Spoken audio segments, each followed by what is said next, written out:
First chapter में उसकी characteristic और प्रॉपर्टी के बारे में डिस्कस किया था। आज हम लोग वेक्टर का सेकंड लेक्चर स्टार्ट करने जा रहे हैं। आज हम लोग पढ़ेंगे कंपोनेंट ऑफ वेक्टर, जो बहुत ही इम्पोर्टेंट है। इससे पहले हमने बहुत सा वेक्टर की बहुत सी प्रॉपर्टी के बारे में जाना, ठीक है। तो कंपोनेंट ऑफ वेक्टर हमने उसका बता दिया था किस तरीके से उसको हम डिफाइन करते हैं। तो एक बार फिर से देख लेते हैं। Project of a vector along line on the plane is known as component of vector, ठीक है। इसका मतलब हो गया किसी भी प्लेन के लॉन्ग किसी भी लाइन का उस पर इमेज जो होता है उसी को हम क्या बोलते हैं, प्रोजेक्शन, ठीक। उस पर जो प्रोजेक्शन पड़ता है उसी को हम कंपोनेंट बोलते हैं। जैसे एग्जाम्पल एक देखते हैं हम। तो एग्जाम्पल हम देखते हैं, ये कोई क्या है, रॉड है। इसका अगर हमें कंपोनेंट निकालना है एफ प्रोजेक्शन, तो इसका इस लाइन प्रोजेक्शन कितना होगा आपका, ए डैश और बी डैश, ठीक। इसी तरीके से ये कोई प्लेन है, ठीक। और ये क्या है, कोई आपका वेक्टर हो या फिर किसी तरीके का रॉड है, कुछ भी हम ले सकते हैं इसको, ठीक है। फिलहाल हम रॉड लेते हैं। तो इसका प्रोजेक्शन क्या होगा, ये होगा आपका। अगर ए बी है तो प्लेन जो इसका प्रोजेक्शन पड़ेगा वही इसका क्या हो जाएगा, कंपोनेंट या प्रोजेक्शन इसको हम बोलते हैं, ठीक है। तो ए डैश हो जाएगा या बी डैश है। इसी तरीके से एक और एग्जांपल देखते हैं। ए का है आपका रॉड, ये है आपका जो वर्टिकली है, तो इसका जो इस प्रोजेक्शन होगा यहीं पर होगा, ए डैश और बी डैश, ठीक है। इसी तरीके से हम वेक्टर का जो है कंपोनेंट फाइंड आउट करेंगे। तो आपका ये एक वेक्टर ए है, इसका अगर हम एक्स एक्सिस पर प्रोजेक्शन अगर निकालना चाहे तो ये आपका क्या हो जाएगा, प्रोजेक्शन।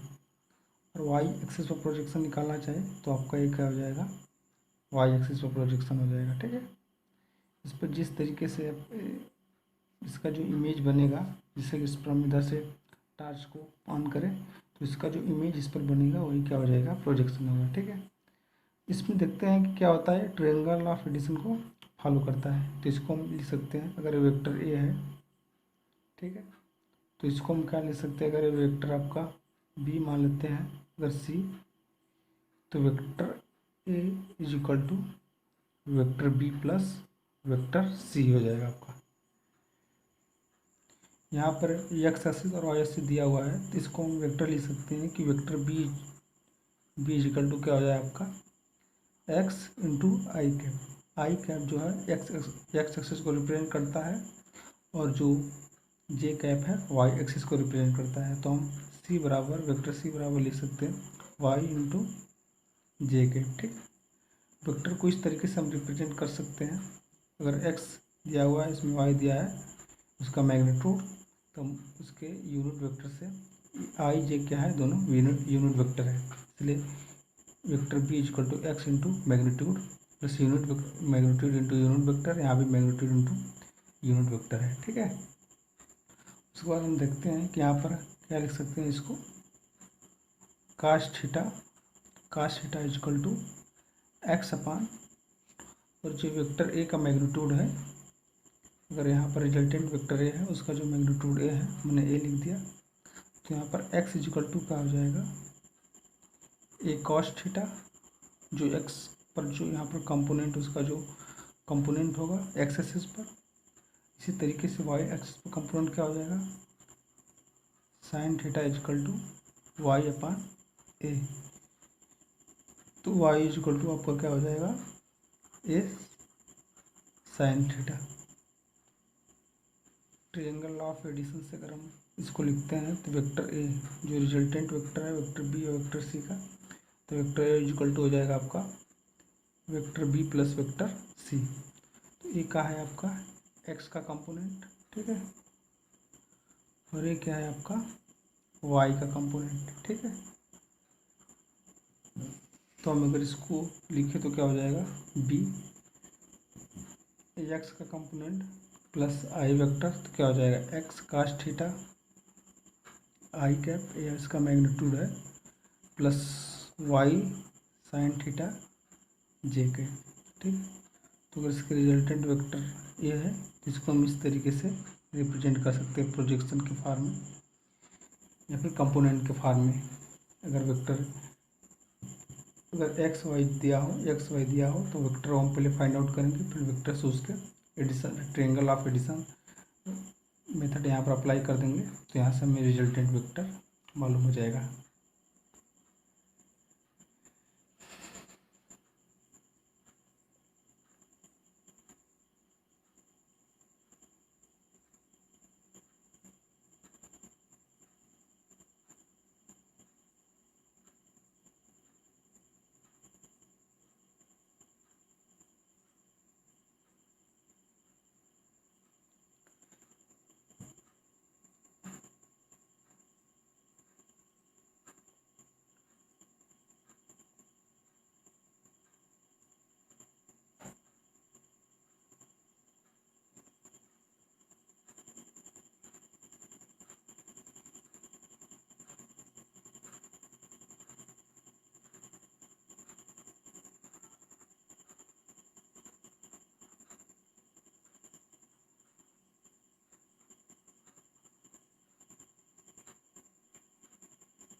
हम कंपोनेंट के टर्म में क्या करेंगे, वेक्टर निकालेंगे। इस तरीके से देखना शुरू करते हैं कि find out the flowing vector in term of component. जैसे पहला एग्जांपल है, अगर कोई ये दिया हुआ है क्या, जो रिप्रेजेंट करता है एक्स एक्सिस को रिप्रेजेंट करता है, ठीक है। अगर 4 न्यूटन दिया हुआ है, अगर फोर्स F1 है, तो हम इसको क्या लिख सकते हैं, F1 equal to 4i cap. तो आई कैप किसको रिप्रेजेंट करता है, एक्स एक्सिस को, और जो फोर्स लग रहा है किधर, एक्स एक्सिस की डायरेक्शन में लग रहा है, इसलिए 4 प्लस आई यूनिट वेक्टर। इस तरीके से हम रिप्रेजेंट करेंगे इसको। सेकेंड एग्जांपल में देखते हैं, F2 ये जो वाई एक्सिस को रिप्रेजेंट करता है, और यहाँ पर इसका जो मैग्नीट्यूड है 3 न्यूटन का है, जो इसका मैग्नीट्यूड है 3 का है, तो इसको हम लिख सकते हैं F2 इक्वल टू 3 JK, ठीक है। इसी तरीके से हम और एग्जाम्पल देखते हैं। इसका जो कंपोनेंट होगा तो हम देखते हैं तो क्या होता है, इसका रिजल्टेंट 20 cot 60 cos 30 की वैल्यू 3/2 आई कैप प्लस 20 sin 30 जे कैप हो जाएगा। अगर इसको हम सिंप्लीफाई कर लिखे तो क्या हो जाएगा, 10√3 आई कैप प्लस 10 जे कैप, ठीक है, इसका कंपोनेंट हो जाएगा। इसी तरीके से बहुत सा एग्जांपल हम ले सकते हैं। अगर नीचे की डायरेक्शन में हो तो -JK, अगर इसके इस डायरेक्शन में हो तो -i कैप से रिप्रेजेंट करेंगे, ठीक है। उसके बाद आगे हम इसको देखते हैं, analysis of vector component form, ठीक है। हम जो कंपोनेंट फॉर्म में वेक्टर का एनालिसिस करेंगे, जैसे vector r equal to x i cap plus y j cap. इसको हम अगर डायग्राम में रिप्रेजेंट करें तो ये हो जाएगा आपका एक्स वाई, ये यहाँ से आपका एंगल क्या हो जाएगा, थीटा, ये क्या है Y j cap, x i cap हो जाएगा, ठीक है। तो अगर इसका हम रिजल्टेंट निकालें तो मॉड में vector r equal to under root में हो जाएगा x square plus y square, या फिर इसको ऐसे भी लिख सकते हैं अंडर रूट में एक्स का कंपोनेंट का स्क्वायर प्लस वाई के कंपोनेंट का स्क्वायर। तो आपका रिजल्टेंट वेक्टर होगा यही होगा। अगर इनके बीच एंगल की बात करें कि फाइंड आउट इसके बीच का जो एंगल होगा, यहाँ पर वेक्टर आर होगा रिजल्टेंट वेक्टर इसका, तो एंगल की बात करेंगे तो tan theta equal to y/x perpendicular upon base, ठीक है। तो अगर यहाँ से हम थीटा फाइंड आउट करना चाहें तो theta equal to tan inverse y/x होगा, tan इनवर्स y/x, ठीक है। Angle of r with x axis anticlockwise. ठीक है, जो एंगल को हम मेजर करेंगे, जो एंगल ऑफ आर होगा विथ एक्स एक्सिस को एंटी क्लॉकवाइज के डायरेक्शन में। ठीक है, जो एंगल होगा थीटा, जो आर के एंगल के रिस्पेक्ट में जो होगा एंटी क्लॉकवाइज डायरेक्शन में फाइंड इसको फाइंड। इसमें एग्जांपल एक ठो देख लेते हैं। जैसे ए क्या है आपका वेक्टर दिया हुआ है। ठीक है, यहाँ एंगल थीटा हुआ है 3 है और 4 है, ये आपको कितना है 5। तो अगर रिजल्टेंट आर की वैल्यू पूछे तो कितना हो जाएगा, ये आपका 5 हो जाएगा। इसको हम स्क्वायर करके अंडर रूट ले लें तो हो जाएगा। अगर टेन थीटा की बात करें तो टेन थीटा 4/3, तो थीटा की वैल्यू कितनी हो जाएगी यहाँ से tan इनवर्स 4/3, जो कि रिप्रेजेंट करता है किसको 53 डिग्री को। ठीक है, इसको याद करना पड़ेगा, ये बहुत इंपॉर्टेंट है। अक्सर क्वेश्चन में डायरेक्ट पूछा जाता है कि tan 53 डिग्री की मान कितना होता है 50, जो सीधा क्वेश्चन में उठकर डायरेक्ट आ जाता है। दूसरा एग्जाम्पल हम देख लेते हैं। जैसे ये क्या है, कोई फोर्स है।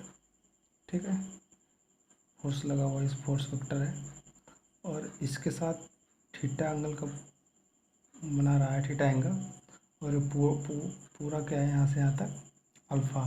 ठीक है, तो जो इस पर इसका जो कंपोनेंट होगा एफ कास थीटा, और इस पर इस वेक्टर पे इस प्लेन पे जो इसका कंपोनेंट होगा f cos alpha minus theta. पूरा एंगल थीटा है, तो अगर इसको फाइंड आउट करना है तो पूरे में से अगर ये घटाएंगे तो ये मुझे मिल जाएगा।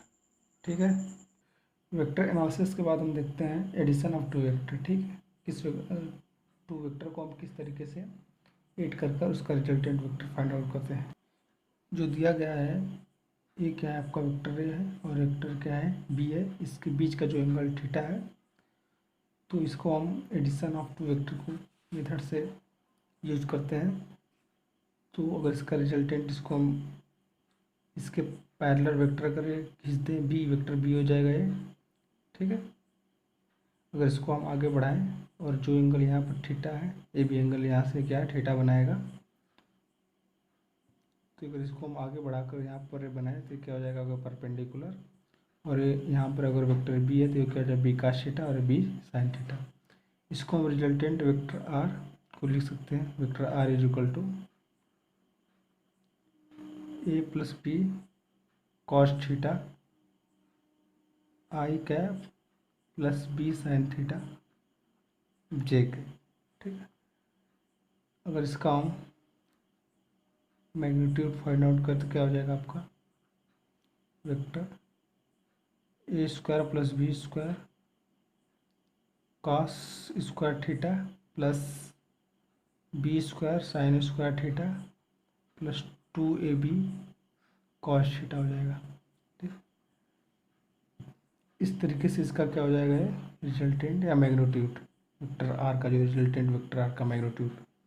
ठीक है, अगर हम अल्फ़ा एंगल की बात करते हैं तो यहाँ पर अल्फ़ा एंगल कितना हो जाएगा, तो tan alpha is equal to हो जाएगा आपका b sine theta upon a plus b cos theta हो जाएगा। ठीक है, जो एंगल ऑफ आर है यहाँ पर, ये जो रिजल्टेंट वेक्टर आर है उसका क्या हुआ मैग्नीट्यूड, और अल्फ़ा एंगल क्या है, इनके बीच का जो एंगल है रिजल्टेंट के बीच का जो एंगल यहाँ बना हुआ है अल्फ़ा एंगल है। आगे वाले चैप्टर में हम इसको बीटा मानेंगे, उसके बाद हम फाइंड आउट करेंगे टेन बीटा कितना होता है। इसी तरीके से इसको हम कई भी प्रोसेस या कई भी अल्फ़ा बीटा डेल्टा कई भी टाइप से मेथड को हम सपोज करके हम उसको फाइंड आउट कर सकते हैं। ठीक है, अगली बार हम लोग range of magnitude addition of two vector पढ़ेंगे अगले चैप्टर में। Thank you.